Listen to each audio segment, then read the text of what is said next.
Hey, I thought I'd do a quick video up in the comic room organizing things. Wanted to tell a little quick story. I think I've told it before. I was homesick in elementary school, and my mother had this tradition of when I was homesick from school, she'd go out and pick up 2-3 comic books for me, and she just picked random comics, and just to make me feel better. And this is a comic she picked up for me. So I didn't pay even 25 cents for this. So, and for those of you that don't know, this is the first appearance of the Wolverine. Let's see, mostly I kept it in pretty good shape.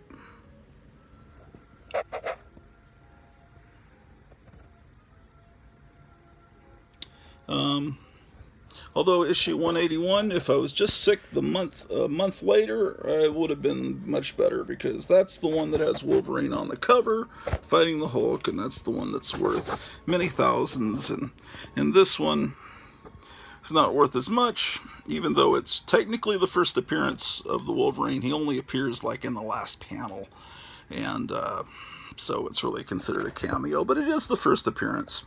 But the second appearance of the Wolverine is the one that's worth the big money, but I'm not selling it, so it doesn't really matter. But it's a neat story that I have that issue, and I didn't pay anything for it. There's Groot, late period Kirby. You couldn't see too well. Anyway, I'm in the Bronze Age section that I'm starting to put together. Whoa, why is there an inferior 5 in the Bronze Age? What a mistake.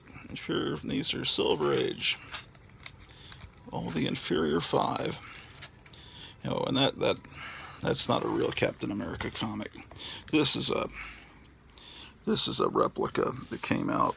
It has, you can tell it's a replica, even though it has the original price. It has modern ads for like Stridex and shit like that in it. Hold on.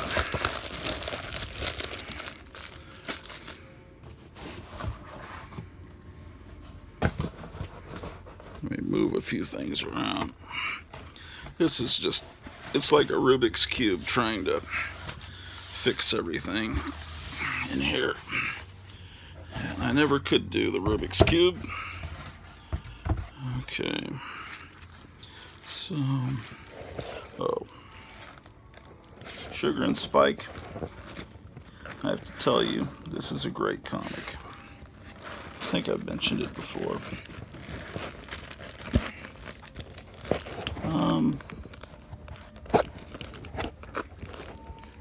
There's Goom. And it turns out I've got 2 copies of this.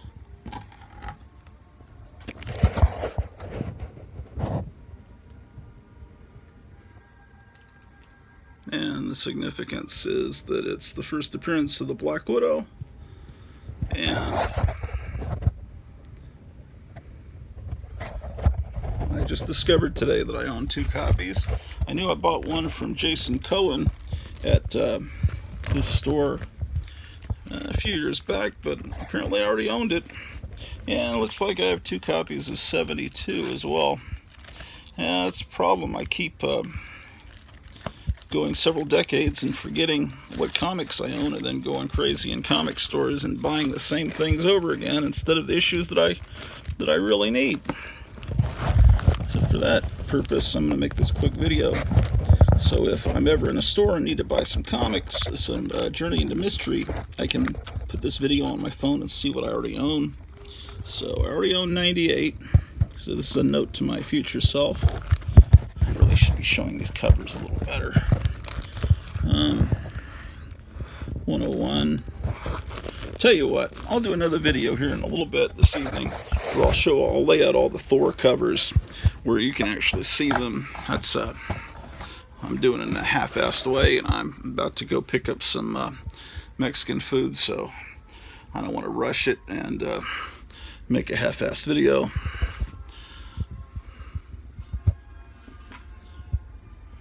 So I just had the roof put on about 3 weeks ago, and a lot of the pictures are crooked now because of them banging on the roof, and I'm just now realizing that. Yeah, that speaker's crooked. Yeah, I gotta get in here. You know, these comic racks are like incredibly sought after now, and I see people getting them and in rusty condition, and then they make replicas. And I bought this from a store called Remember When on Valwood Parkway in Carrollton, Texas, and it's in very good shape. And it was run by a little old lady with her hair in a bun like Aunt Bee in the Andy Griffith Show.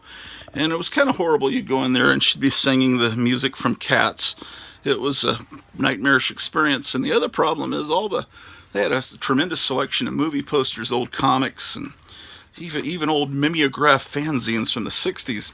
But nothing was priced, and then you have to go up to the counter with your, after looking through for so long, finding such great treasures, and then you'd have to have her or her Peppermint Patty kind of minions price everything. And of course they price it horribly high, and it was a miserable experience. She was the widow of an important early comic book collector in the 60s, and a friend of Buddy Saunders, who later formed Lone Star Comics and now mycomicshop.com. Well, anyway, they did a comic book together, a fanzine comic, I think called Star-Studded Comics or something like that.